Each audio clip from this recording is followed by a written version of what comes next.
Hello.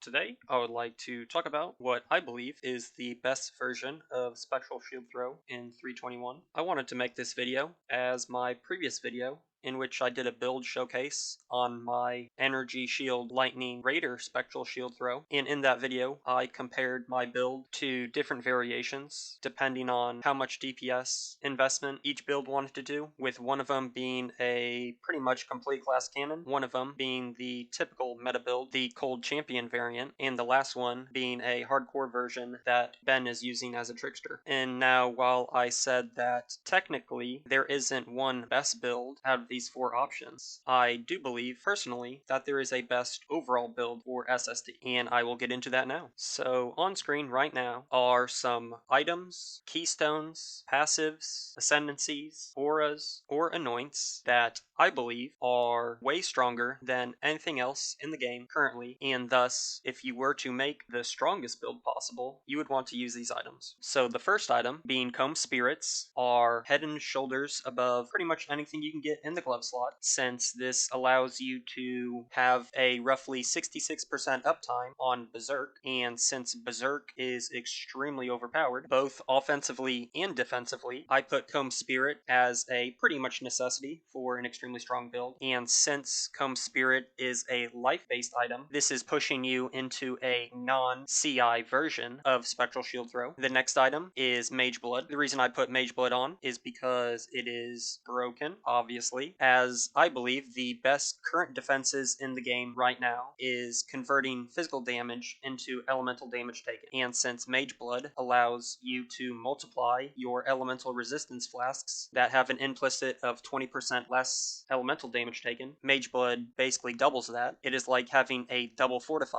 in a single item, and in addition to that, any explicits on the flask, such as evasion percentage, or shock immune, or mana cost reduction, is also doubled, making Mage Blood pretty much a necessity for any best build theory crafting. The next two items go alongside the Mage Blood, and that is Lightning Coil. This is used because the 50% physical damage to lightning damage is pretty broken, as this will over double your max physical hit, and once again, it has a life roll on it, which is pushing us towards a non-CI route. The next item is a Watcher's Eye that has more physical damage taken as an elemental with a double roll, and also the mod that gives you a flask charge on crit when you run precision. And the reason for this is because for our fifth flask that isn't 100% uptime with the Mage Blood modifier is the Progenesis, which is an item that basically has no equal, as it makes you 25% more tanky from hits, and combined with the Watcher's Eye flask mod, where you get a flask charge on crit, will have a 100%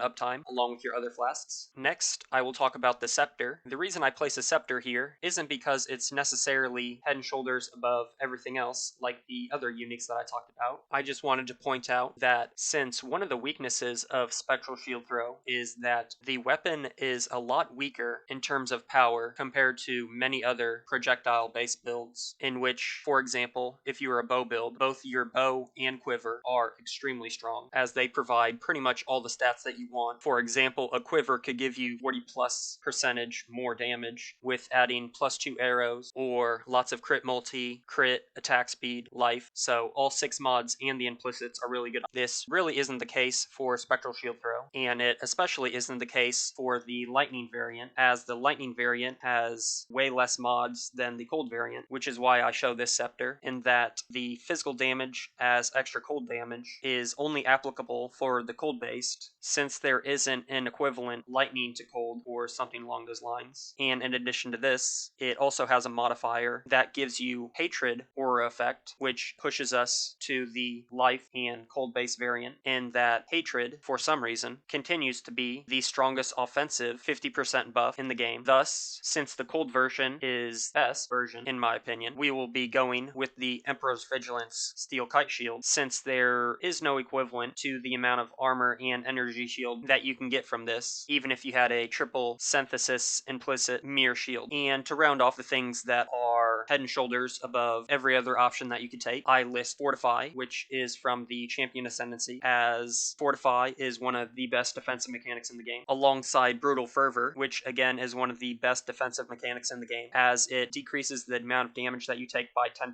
while leeching. But also, the Overleech basically nullifies a lot of the damage over time that you would die to. Since a lot of our investment is to max hit, the build would have a little bit of a weakness to damage over time effects. The next is Ghost Dance, which, even though we are a mainly life-based character, due to wanting to use Lightning Coil and Comb Spirit that give life and no ES, we will still have 1 to 2,000 energy shield just from the Steel Kite Shield and Intellect on the tree. Thus, if we have 40 to 50,000 evasion rating, every single time we get hit, we will be recovering 1,200 plus ES, which is another 20% roughly tankiness. And the final thing that is head and shoulders above everything else that you can get is Vengeance Cascade, which will likely be nerfed next patch. We will see. But even though some people say this is doubling of the damage, doesn't necessarily work out perfectly that way, as every single time you hit, it doesn't always double hit, but it's good enough to be at least 40% more damage, and there's obviously no other anoint that gets anywhere close to this amount of damage, so we take it. So, since I went over all the things that you would want in a build that could be determined the best Spectral Shield Throw build, I will go into an example POB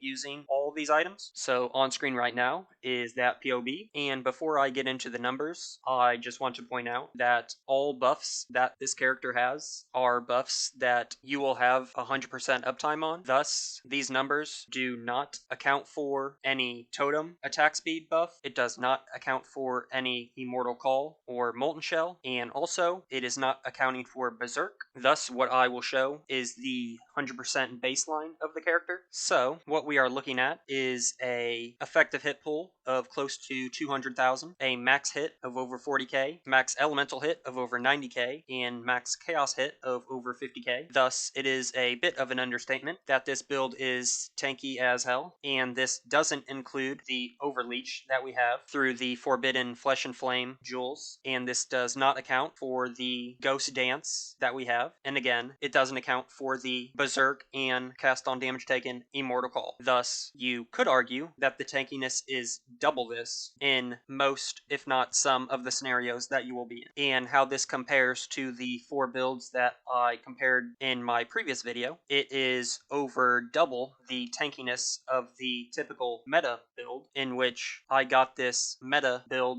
POB from one of the most popular videos on YouTube. And on top of that, it is also even more tanky than my Raider variant by a decent amount, as it is roughly 20% more tanky for elements and 80% or so more tanky on the max fizz hit. As for DPS, the build is roughly 25% less damage than the typical, again, meta build, but the reason this really doesn't matter is if you're doing all the content in the game equivalently, as in you're doing T16 maps sometimes, you're doing 100% Delirium sometimes, you're doing Delve sometimes, you're doing normal bosses sometimes, you're doing invitations sometimes, you're doing Uber bosses sometimes. In all those different scenarios, you will not be needing any more than 70 million DPS besides Ubers, potentially, as you might be able to phase Maven instead of in 6 seconds. You can do it in 5 seconds, but in the grand scheme of things, this doesn't really matter, as your effective DPS in terms of regular mapping or even 100% Delirium mapping is more than enough compared to any other build that has higher DPS than this. And additionally, for all the POB warriors out there, we will check all the boxes to see how high the numbers can go. So we will put down a totem and our DPS goes up to 93 million. We will engage our Berserk and now we are doing 141 million. And we will check our Immortal Call, which is, at least in mapping scenarios, is up roughly 50% of the time. And thus we get to a effective health pool of over 300,000 and DPS of 140 million, which again, we also have Overleech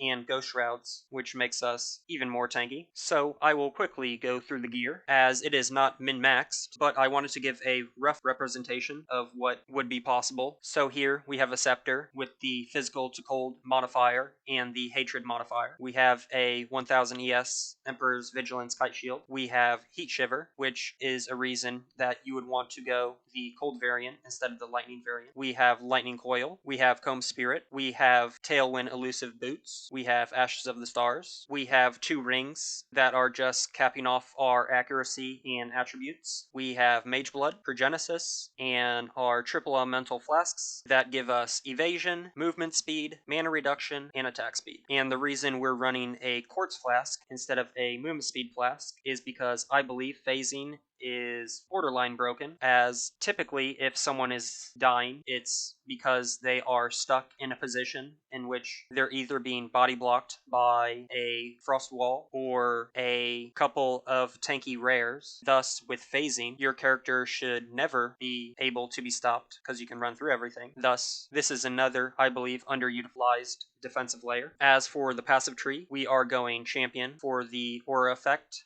the adrenaline, which is once again another defensive layer that I have not been accounting for, and the permanent fortify. We are picking up brutal fervor with forbidden flame and flesh. As for pathing, we go down, pick up life, and rush to a cluster jewel, which is giving us attack speed, chaos resist, and life, along with 2 mediums that are just giving us very effective damage. We have a jewel that gives us corrupted blood immunity, along with life, accuracy, and attack speed, and I'm running 2 of the same because this is just an example of what is possible. We head right and cap off our spell suppression and crit chance with a few nodes, going into more life, movement speed, and spell suppression. We get additional chain range because, in my opinion, Spectral Shield Throw, while it is a decent clear skill, I believe it doesn't compete with the likes of Tornado Shot or some similar other bow builds that have full screen coverage. Thus, I believe the additional projectile speed and chain range is worth it, as we don't really need any more damage and we don't really need any more defenses. We pick up another 12 node voices, which is the same thing as the previous one, attack speed, chaos, and life. We go down and pick up some Ellie Pen, and we use another Impossible Escape Elegant Hubris combination that I've talked about in my previous videos, and this is giving us Frenzy on hit to have permanent frenzy charges. We are also getting life, power charge on crit, which is giving us permanent power charges, and projectile attack damage. And the final points is giving us leech, max leech, which is being multiplied by our overleech node, life, and ghost dance. So this is what I believe to be the best Spectral Shield Throw build that you could possibly make in 321. If you have any comments and questions, put them in the comments and I'll get to them. Thanks.